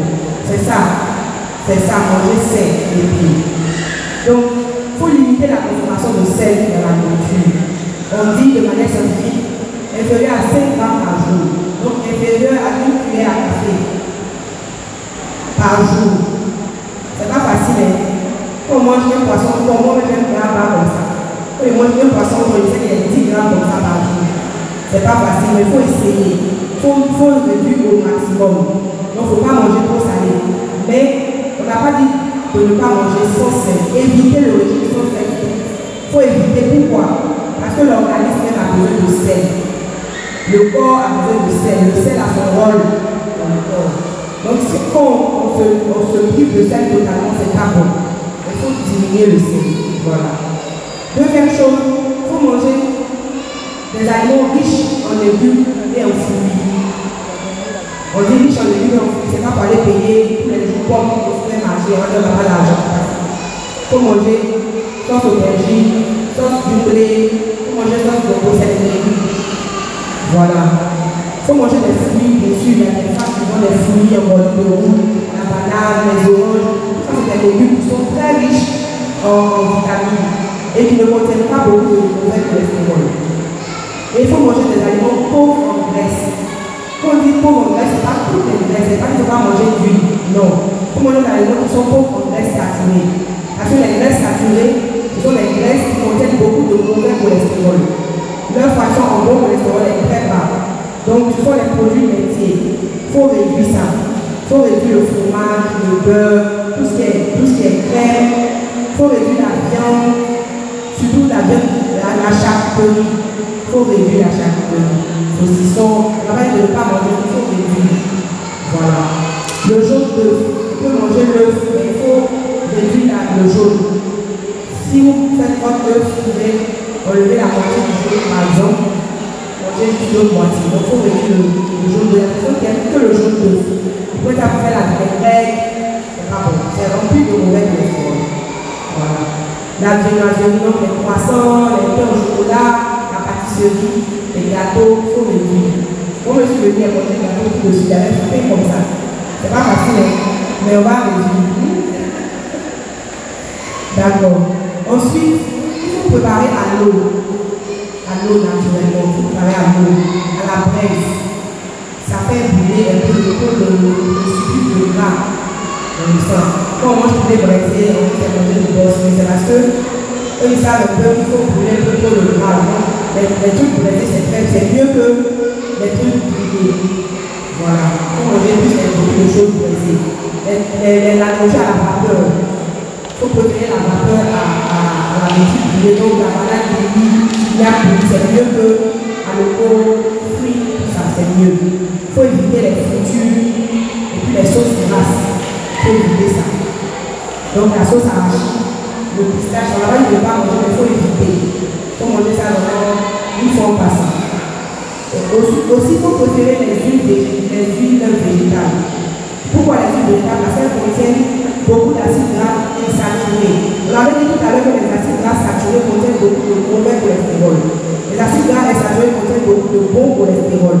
Donc, il faut privilégier l'huile de soja, l'huile d'olive, l'huile de tournesol, l'huile de maïs, et puis l'huile de palme, l'huile rouge. Avant, on disait que ce n'était pas bon, ça contient beaucoup de mauvais cholestérol. Non. Nos patrons, nos chefs ont fait des études sur l'huile de palme, parce que c'est l'huile que nous avons chez nous, que nous fabriquons chez nous. Et on trouvait que l'huile de palme contenait beaucoup de bon cholestérol. L'étude a été faite à Darbourg, chez les amis qui préparent beaucoup avec l'huile de palme. Et on a trouvé que chez ce peuple-là, leur taux de mauvais cholestérol était très très bas. Pourquoi? Parce que tous leurs aliments sont à base d'huile rouge. Donc, la sauce graine, c'est ça que je n'ai pas mis dans les sauces grasses. La sauce graine, c'est une sauce qui est bien à consommer parce qu'elle contient de l'huile de palme. Voilà. Donc, il faut faire attention de ce qui est chez soi. L'huile de soja, l'huile d'olive, tout ça là, on ne sait pas où c'est, mais l'huile de palme, on sait. Donc, on peut consommer. Voilà, il faut manger aussi la viande maigre. La viande maigre, c'est quoi? Le filet de bœuf. Il faut manger le poulet, mais sans la peau. La partie qui a la peau, il faut enlever. Il faut manger le poulet. La viande blanche du poulet, c'est bon aussi. Il faut diminuer la viande grasse. La viande grasse, c'est quoi? La viande de mouton, la viande de porc. On voit tout le gras de la viande de porc, la viande de veau. Il faut éviter les sabbats. Donc, le foie, comment vous appelez ça, l'oignon, tout ça, il faut éviter ça. Ça contient beaucoup de cholestérol, surtout de mauvais cholestérol. Il faut éviter aussi les aliments en boîte de conserve. Ils sont riches en graisse et en sel, beaucoup salés. Parce que le sel nous permet de conserver les aliments. Donc les aliments on conserve, on met beaucoup de sel dedans pour que ça ne puisse pas vite se périmer. Donc il faut éviter cela. Aussi, il faut consommer du poisson au moins 2 à 3 fois par semaine. Parce que le poisson est riche en acides gras saturés, donc en bon cholestérol. Et puis au moins une fois le poisson est gras. Il y a des poissons qui sont gras. Je ne vais pas citer les poissons ici. Mais les poissons qui sont gras, il faut éviter ça. Il faut faire une seule fois. Il faut consommer les aliments qui sont riches en vitamines, en polyphénol, en caroténoïdes et effet oxydant. Ça, c'est vraiment scientifique. Mais polyphénol, carotinoïdes et les effets oxydants, ce sont des aliments qui vont contenir du bon cholestérol, qui vont contenir des acides gras insaturés et qui vont contenir des éléments qui vont permettre de retarder le vieillissement des organes. C'est ça l'effet oxydant. Donc c'est vrai qu'on vieillit, nos organes aussi vieillissent, ils vieillissent, ils tombent malades. Et ces aliments-là vont permettre de retarder le vieillissement de nos organes, notamment du cœur et des nerfs et d'autres. Donc c'est les fruits rouges. Les fruits rouges, le raisin, la fraise, la cerise, le raisin on connaît tous. Les pommes rouges surtout, ou bien les pommes très vertes, mais pas les pommes intermédiaires. Les poires, les dattes, ce que les musulmans aiment bien, c'est très bon pour la santé. Également, le fruit de passion, la mangue, la banane, sont des aliments qui sont accessibles à tous. Aussi les légumes. Donc le persil, qui est un très bon légume, contient beaucoup de vitamines, puis beaucoup d'éléments antioxydants. Le chou, les oignons, les aubergines, la salade, les petits pois, les haricots, j'ai tous les aliments qu'on peut trouver chez nous. Je n'ai pas mis les aliments des blancs, il y a beaucoup d'autres aliments. La carotte, les avocats sont des légumes qui sont très bons pour la santé et accessibles à tous. Voilà. Mais en toute chose, pas d'excès. Il fallait faire 4 avocats, 4 œufs, une boîte de sardines, 2 pains. Puis on dit, le cas dit, on est avocat. 4 œufs, une boîte de sardines, 2 pains. Il faut limiter tout ce qu'on mange. Voilà. Le thé aussi, c'est pour le cacao que nous consommons, c'est très bon aussi pour la santé. Le soja aussi. Il y a plein d'autres choses. Même le café aussi, il est bon pour la santé. Mais c'est l'excès de café qui devient ici. Voilà. Donc, en résumé, pour tout vous dire, voilà l'assiette qu'on va manger. C'est ça. C'est ce qu'on va manger en réalité. Mais ça là, si on me donne ça, on me le réfléchir. Mais c'est ça. C'est des aliments comme ça qu'il faut manger en priorité. Et le plus souvent, surtout chez les personnes qui ont des facteurs de risque. Surtout. Et il faut éviter ça. Les gros foufous, ça va dire à l'huile de palme dedans, mais là, comment c'est rempli dans la scène? Quand on va dans les fêtes, les mariages, les anniversaires, les jus, beaucoup sucré, il faut éviter ça. Voilà. Et il faut privilégier tout ce qu'on a dit plus haut. Il faut limiter la consommation de sucre, de produits sucrés, limiter la consommation de matières grasses. Il faut manger une fois par jour la viande, le poisson, l'œuf. Il faut manger au moins 5 fruits par jour. Quand on dit 5 fruits, c'est pas qu'il faut aller prendre 5 oranges pour boire en même temps. Non. Ça veut dire que dans la journée, 5 fruits et légumes. Quand tu fais ta sauce boisson, tu as 4 fruits, 4 légumes dedans. Tu as aubergine, tu as gombo, tu as tomate, tu as oignon. Au moins, il faut faire 4. Donc, tu as déjà payé ton quota de la journée. Tu as pris de orange, tu as fait des 5. Ça vous dit que dans un seul plat, on a déjà le 5 légumes. Dans un seul plat. Ça veut dire que c'est faisable. Ou bien, c'est faisable. Voilà. Il faut boire de l'eau à volonté. Il faut boire beaucoup d'eau. Il faut boire de l'eau. Maintenant, on ne boit plus de l'eau. On boit toujours les petits jus, les coca, les fanta. On ne peut pas boire fanta, on boit trop. Maintenant, c'est pas cher, c'est 200. Donc, tu te dis, au lieu de payer l'eau 100 francs, c'est mieux payer sur 200. Alors que non. Il faut boire de l'eau. Quand on a soif, c'est de l'eau qu'il faut boire d'abord. Puis la soif. Puis après, on va boire autre chose. Donc, comme moyen, comme j'ai dit, la prise de poids, c'est un facteur de risque. C'est un gros facteur de risque. C'est l'activité physique qu'il faut faire. L'activité physique modérée, on n'a pas qu'on faire des gros sports, des cours, pas. Mais c'est modéré, tout doucement. On peut faire la marche. Mais c'est la régularité qui fait qu'on fait l'activité physique. C'est-à-dire que dans la semaine, normalement, on va faire au moins 5 jours sur 7 d'activité physique. Mais avec toutes nos occupations, on se dit, bon, au moins 3 fois dans la semaine, le soir, je prends 30 minutes pour marcher et faire le tour de mon quartier. 30 minutes, même à mon chrono, 30 minutes au moins d'affilée, au moins 3 fois par semaine. Ça vous allez constater que vous allez perdre du poids sans même faire trop d'efforts. Vous allez constater aussi que vous êtes léger. Si vous êtes hypertendu, vous allez constater que votre tension va mieux baisser. Bien sûr avec les médicaments. Voilà. Donc, vous voyez la dame, elle est bien en forme, elle est très belle. Quand on est en forme, on est joli, là c'est vrai. Mais attention, c'est pas bon. Il faut perdre du poids. Donc, comme je dis là, on peut surveiller notre poids nous-mêmes avec notre indice de masse corporelle. Le poids sur la taille est carré. On doit être entre 20 et 25. Jusqu'à 30, on peut accepter. Au-delà de 30, c'est pas bon. Donc, chaque fois, il faut surveiller ça. Il ne faut pas surveiller juste le poids. On fait ce rapport là pour avoir un bon intervalle pour surveiller le poids. Donc, autre moyen, il faut réduire la consommation d'alcool. Sur tous ces types, que ce soit le vin, la bière, la liqueur, il faut réduire. Il ne faut pas se saouler, il ne faut pas abuser. Il ne faut pas dire que ne pas boire de liqueur, le vin, pas de bière. Vous remarquez bien que le verre de liqueur n'est pas au village, c'est comment? C'est petit, mais maintenant, je dis là. Quand on dit verre de liqueur, vous voyez comment ça est? Gros verre comme ça. Avant, nos parents, ils ne partaient pas à l'école, ils ne partaient pas à l'hôpital, mais naturellement, ils se ménageaient. Les verres de liqueur sont tout petits. Ça veut dire qu'eux-mêmes, ils savaient qu'il fallait limiter la consommation de liqueur.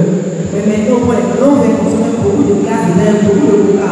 C'est donc fait un mix liqueur, alcool, glycémie. Pour avoir diabète, attention, on mélange tout et comme quoi. C'est pas bon. Le vin est conseillé. Le vin, ça vient de la vigne. Comme on l'avait dit tout à l'heure, les fruits rouges sont riches en bon cholestérol, si vous vous rappelez. C'est pour ça qu'on conseille souvent le vin. Mais on dit 2 verres de vin à table par jour chez la femme et 3 verres de vin, les petits coups. Lorsqu'il y a un ballon, ça est 3 verres de vin à table chez l'homme, un protecteur du cœur. Donc les papas, la tête de la conversation, ils sont contents comme ça. Ils disent mon père est trop fort. Parce qu'il a dit son père, la table de vin. Donc le vin est protecteur, il contient de la vie, qui est un fruit rouge et qui contient du bon cholestérol. Donc si vous ne pouvez pas passer dans l'alcool, il faut privilégier au moins le vin. Mais la bière, c'est non plus de mal qui n'est pas bon. La liqueur aussi, c'est une très forte dose d'alcool. Voilà. Aussi, il faut arrêter le tabac. Le tabac, il faut arrêter ça. Il n'y a pas de il faut diminuer. Il faut stopper le tabac. Passif, surtout pour nous les femmes, parce que les femmes ne fument pas. Comme par habitude, on n'a pas l'habitude de voir les femmes fumer. Mais si votre mari fume, je sais que peut-être si vous lui dites, arrêtez, on va se fâcher. Il faut que vous le dites quand même. Mais toi, il faut t'arrêter. Il faut prendre ta cigarette. Si je t'ai dit non, tu te lèves doucement, on va chez ta là. Mais moi, tu lui rappelles que c'est pas bon. Tu t'appelles. Ne pas s'intoxiquer. Voilà. Parce que le tabac, lui, il conduit direct vers la crise cardiaque, vers la mort. Voilà. Donc, on a fini de tout ce qu'on a dit là, c'était la prévention primaire. Donc, une personne qui n'a pas de problème de cœur, voilà comment il doit se comporter pour ne pas en avoir. C'est, en résumé, l'alimentation et puis le sport. C'est surtout ces 2 choses. Les autres, là, les femmes, on ne fait pas ça. On ne fume pas beaucoup, on ne boit pas beaucoup. Ça, je sais, je suis sûr de ça. C'est nous qui préparons. Donc, on a le pouvoir de pouvoir sauver nos cœurs. C'est nous qui partons au marché, donc c'est nous qui payons. C'est pas le mari qui va payer. Donc, on peut payer des légumes frais, faire une bonne sauce. Pas trop salé. Voilà. Maintenant, le deuxième aspect, ça c'est vraiment une phase, c'est la prévention secondaire. Donc, pour des personnes qui ont déjà l'hypertension, qui ont déjà le diabète, qui ont déjà qui fument, qui ont déjà le cholestérol élevé, le mauvais cholestérol élevé, ce qu'il faut faire, c'est le traiter. C'est pas ce qu'on a dit plus haut grâce à nous. Donc, quand tu as déjà ça, c'est les médicaments. On ne peut pas faire marche arrière, c'est déjà là. Mais ce qu'il faut faire, c'est de freiner. Ne pas que tu aies des complications, ne pas que tu fasses AVC, ne pas que tu fasses une crise cardiaque, ne pas que ton cœur grossisse, on appelle l'insuffisance cardiaque. tu as des problèmes de respiration, tes pieds hanches, tu ne peux même pas faire 10 mètres de fatigué. Il ne faut pas avoir ça. Tu ne peux pas aussi avoir les pieds diabétiques. Parce que le sucre, là, il est dans le sang, ça fait que les artères du sang sont malades. Donc quand tu as une plaie, ça ne peut pas guérir. C'est quand tu as une plaie, c'est le sang qui va aller alimenter les parties de la plaie là. Parce que le sang contient de l'oxygène, et ça va donner la vie dans le sang. Ça va donner la vie à la peau, et la peau va guérir. Et quand tu es diabétique, le sang est sucré. Donc ça bouffe même la plaie.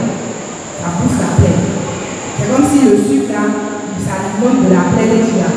Donc la plaie guérit pas. Tu dois couper le pied au niveau où ça guérit pas. Où il n'y a pas trop de maladie dans la terre, ça peut se guérir. Donc ça, c'est une maladie aussi qui est très très méchante. Et ça fait déprimer. Quand le malade coupe son pied, il est tellement découragé, il coupe son bras, il se dit mais je vis pourquoi? Et il se laisse mourir. Donc ça c'est très très important. Le diabète là, il faut toujours prendre ces médicaments pour éviter cette grosse complication du diabète. Voilà. Pareil pour le cholestérol. Le mauvais cholestérol aussi, lui s'associe à la tension, au tabac, au diabète, fait les dégâts aussi. Et c'est lui qui fait que tu fais toujours les gens font les crises cardiaques. On appelle ça infarctus du mental.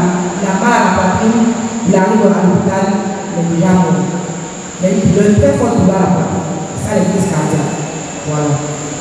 Donc il faut traiter son hypertension. Donc il faut voir le médecin. Le généraliste peut traiter l'hypertension. Lorsque on arrive dans les complications, quand tu fais ton AVC, tu fais ta maladie du cœur, il t'envoie maintenant chez le cardiologue. Donc si le généraliste donne un médicament, il ne faut pas dire non, ça fait un cardiologue, il ne prend pas. Il est pourri, il est mangé, il sort. Il faut prendre ton médicament. Quand le généraliste va savoir que ça ne dépasse, il va t'envoyer chez le cardiologue. Pareil pour le diabète. Le généraliste peut toujours initier le traitement. Il vous dit, allez voir le diabétologue, allez voir le cardiologue. Il faut toujours éviter, il faut aller consulter. On a les médicaments pour ça.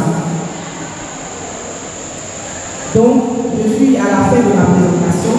Ça, c'est une petite image pour résumer tout ce qu'on a dit. Donc, la cigarette, il faut éviter le cholestérol, la tension, faire du sport et prendre des médicaments. Donc, pour finir, je peux dire que prendre soin de son cœur, c'est quoi? Qu'est-ce que vous pouvez me dire? Prendre soin de son cœur, c'est quoi? Une personne peut me répondre. C'est égal à quoi? Qui peut répondre?